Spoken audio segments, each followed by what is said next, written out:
Welcome viewers, welcome to job time. তো ইতিমধ্যেই তোমরা দেখতে পাচ্ছ যে সোশ্যাল মিডিয়ায় বেশ কিছু নিউজ ঘুরে বেড়াচ্ছে যে সেকেন্ড SLSTর ক্লাস 11-12-এর সিট ভ্যাকেন্সি সেটা নাকি বাড়বে। তো কতটা সত্যি, আদতেও কি এটা গুজব, সেই বিষয় নিয়েই আলোচনা করব। আর যদি সিট বাড়ে তাহলে কাট অফ কোন বিষয়ে বাড়তে পারে বা কমবে, তো সেই নিয়েও আলোচনা করব। যদি সিট সংখ্যা বাড়ে তাহলে তোমাদের কি করা উচিত? যাদের কাট অফের মনে হচ্ছে নিজেকে যে কাট অফের আমি হয়তো কাছাকাছি যাব কিন্তু হবে না, তো তাদের কি করণীয়? বা তুমি যদি ইন্টারভিউর প্রিপারেশন না নিয়ে থাকো তাহলে এই সময়ের মধ্যে কি করে নিজেকে তৈরি করবে, সেই বিষয় নিয়েও একটু আলোচনা করার চেষ্টা করব। এবং আমি বলেছি অতি সত্বর তোমাদের একটা ডেমনস্ট্রেশনের ব্যাপার নিয়ে সমস্ত বিষয় যেন সুষ্ঠুভাবে তোমরা দিতে পারো, তার জন্য একটা ভিডিও অতি শীঘ্রই আসতে চলেছে। তো তোমরা চ্যানেলটাই যদি নতুন হয়ে থাকো তাহলে অবশ্যই চ্যানেলটাকে সাবস্ক্রাইব করে নেবে। তো এইবার যাই যে অ্যান্সার কির আমরা একটা বিশাল গোলমালে ব্যাপার দেখতে পাচ্ছি। অনেক বিষয়ে 2-3টে কোশ্চেনের অ্যান্সার হয় সবাই নম্বর পেয়েছে বা কোথাও দেখা যাচ্ছে যে হয়তো 4টে অপশানের মধ্যে 2টো ঠিক বা 3টে ঠিক। তো এইখানে একটা নিউজ পেপারে বের হয়েছে, তোমরা দেখতে পাচ্ছ এখানে। আমি শুধু পুরো ব্যাপারটাই তোমাদের কাছে তুলে ধরছি, শুধুমাত্র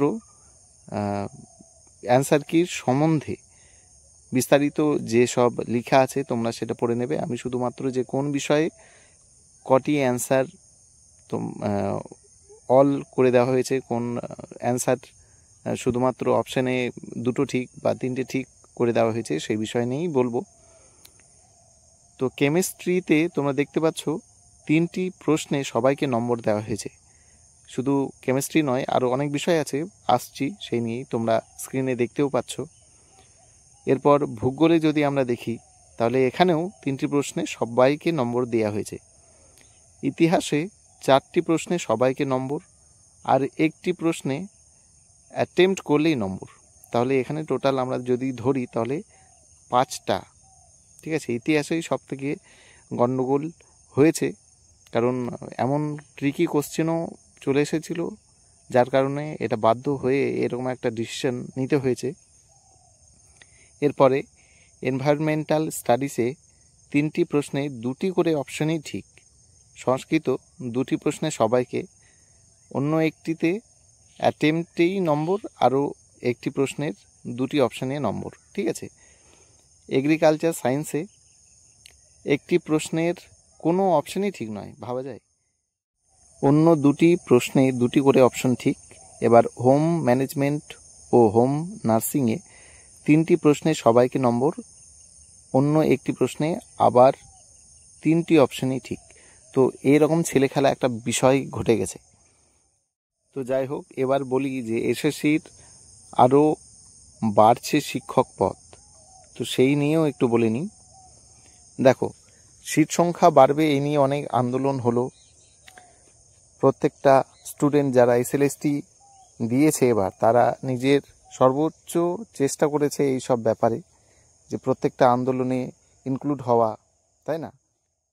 তো অনেকেই এইবার SLSTতে এক্সাম দেওয়ার আগে বা এক্সাম দেওয়ার পরে অ্যাক্টিভ থেকেছে। দূর দূরান্ত থেকে তারা কলকাতায় গিয়ে আন্দোলনে নেমেছে। এটা খুব ভালো ব্যাপার।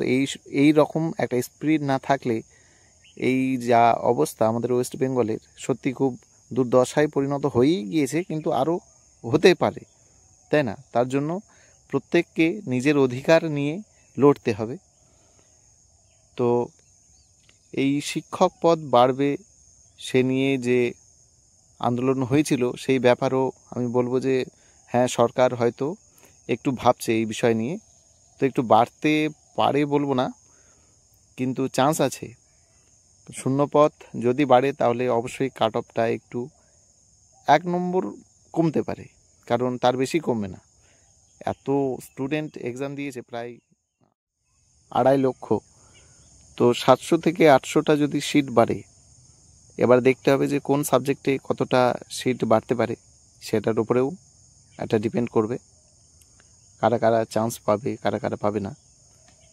তো যদি বাড়ে তাহলে তো খুবই ভালো, কাট অফ হয়তো 1 নম্বর কমতে পারে। তো আর তোমরা জানোই যে 100টা সিটের জন্য 160 জনকে ডাকা হবে 1:6 অনুপাতে। তো শেষমেশ এটাই বলবো যে সিট সংখ্যা বাড়তে পারে, এবং তোমরা যারা ভাবছো যে ইন্টারভিউ ডাক পাবে না, হয়তো তারা ডাক পেয়ে যেতে পারো।